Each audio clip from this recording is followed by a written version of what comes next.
I'm Peter Heibloem and welcome to this introduction on Mindpower.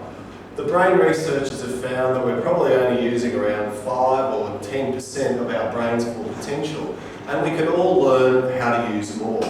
Like a lot of things in life, once you understand how something works, you're in a much better position to be able to use it more effectively. And only just recently, one of the brain researchers commented on probably one of the most amazing things about the human brain is that it comes without an instruction book. So let's talk about some of the basics on how your brain and mind actually works.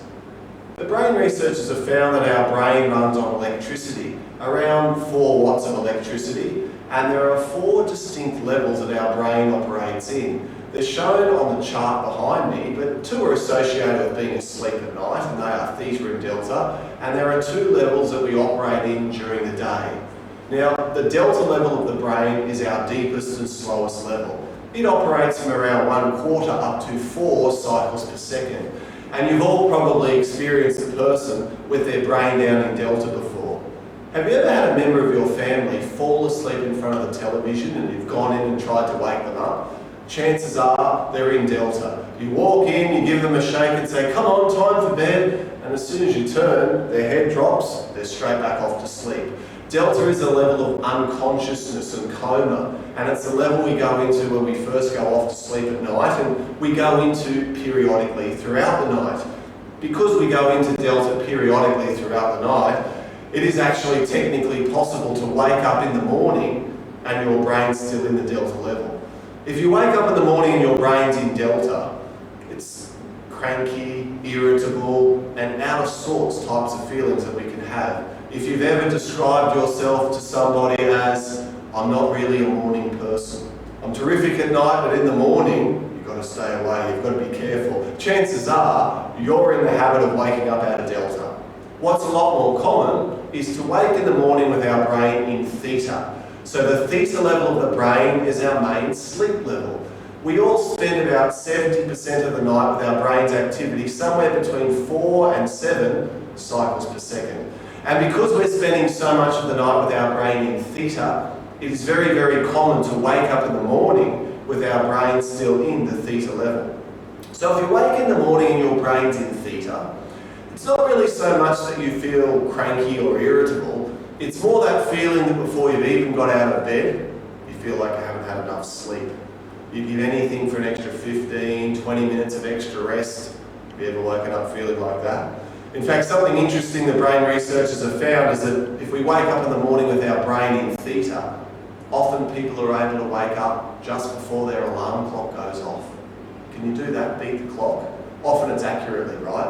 It might be set for 7, but at 6:59 we roll over and open one eye, got you again, and often people don't get up. They lie there and come up with a plan. If I skip breakfast, if I don't have a shower, if I really hurry, I can get 20 minutes more in bed. That's you waking in the morning with your brain in that theta level. So if we were to put theta and delta together, they would actually represent around 90% of our brain's activity at night while we're asleep. So now let's talk about the levels that we operate in during the day.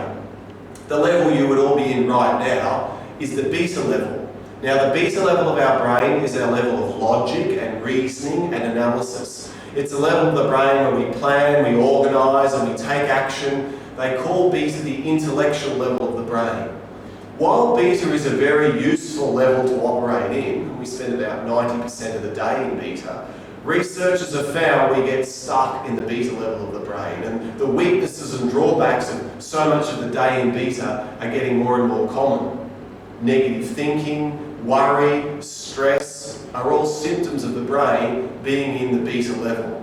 And often with worry, people tend to worry about things which haven't even happened yet. In fact, most of us know too, most of the things that people worry about never actually happen. So often spending so much of the day with our brain in beta leads us to feeling stressed unnecessarily, worrying unnecessarily, or if we're not worrying about things which haven't even happened yet, often we can't forget the pain of the past.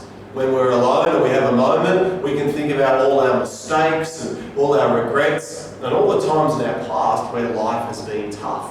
And therefore there can be a direct relationship between a lot of the day in beta, or or a lot of stress and tension, and that's tied directly to feeling depressed. Because obviously if we can't stop the pain of the past going over in our mind, or when we think about the future we're worrying it's all going to happen again, in the present we will feel depressed, we will feel low. And they sometimes call that negative thinking sabotage thinking. And if you've ever found yourself coming up with good ideas and getting excited about something, and then a few moments later coming up with all the reasons why it's not going to work or why you're going to fail, it's sabotage thinking, it's the brain in beta. Also, the beta level of the brain ties directly in with our ability to be able to focus and concentrate. Have you ever been to a party, walked into the room, got introduced to someone new, and a minute later one of your friends comes over and you go to them, oh listen Mary, come over here, I'd like you to meet, and you haven't got a clue what the person's name is. Being unfocused in beta influences our memory and certainly as well concentration. If you've ever sat up in bed at night doing reading and got to the bottom of the page and looked up and thought to yourself, I haven't got a clue what I just read, that's beta. It's affecting concentration. So some people all day long can be very scattered. If you've ever known someone who's a scatterbrain or does 5 or 6 different jobs all at once, it's classic beta. They start one thing, jump to another, go to something else. If they have poor self-discipline and have trouble following through with decisions we've made, that's the brain in beta. And we tend to procrastinate. We have plans, but we're waiting for the right moment to start. And I think finally what can happen if our mental discipline slips in beta is beta just doesn't switch off. And if you've ever lain there in bed at night thinking, or you've thought to yourself, I know what I'm thinking and I want to go to sleep, I know what I'll do, I'll think about nothing. And you've laid there trying to think about nothing. That is you trying to switch the beta level of the brain off at that exact time. What we teach people how to do in the Alpha Mindpower seminar is we teach you how to quite deliberately slow your brain rhythms down, and you learn how to switch out of beta and get your brain into the alpha level during the day. Now the alpha level of the brain is often referred to as the zone. You often hear it in sport when they talk about someone's in the zone, or they're on fire, they're on a roll, their brain is performing well. The person has gone into this alpha level. And it's not just athletes that go into alpha. Brain researchers have found that when we're in alpha, our memory improves, our concentration improves, we can have very good focus on other day-to-day activities. So the aim of our training program is to teach people how to quite deliberately get your brain into alpha during the day, and then we show you how to use it to double your memory, to be able to manage stress better, to be able to prepare for an exam or a meeting or a presentation. You're learning how to use alpha just like an athlete does to mentally rehearse and program and to be at your best under pressure. Now, brain researchers have pondered why we perform so well in alpha compared to beta. Some of the main reasons are, first, when we're in alpha, we experience whole brain thinking. You can draw on your wisdom and your knowledge and your past experience, but at the same time have access to your creativity and intuition and inspiration. You think better when you're in alpha. You're better able to come up with good ideas and to problem solve.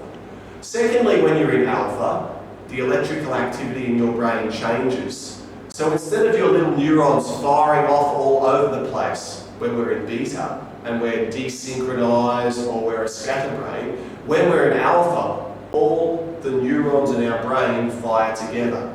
That's why you can focus better, why you concentrate, why we have clarity of thought and the ability to be able to get on a roll with our ideas. You've probably been in alpha before too. If you've ever read a really good book and had fantastic focus and concentration and memory, the story and the characters are alive in your brain, and at the end of the book you may have read 300, 400, 500 pages, and you've had fantastic memory and terrific comprehension and understanding, your brain went into alpha. It's strange though, because 2 hours later, you could go to a party, get introduced to someone, and 30 seconds later, not remember their name, yet at times when you're more relaxed, like reading a great storybook, you can go into alpha and your brain works brilliantly.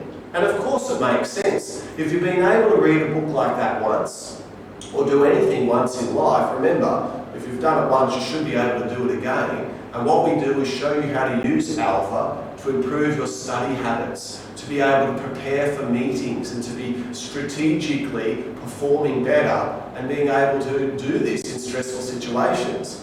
Other times you would have been in alpha before would have been times when you were having a really good day.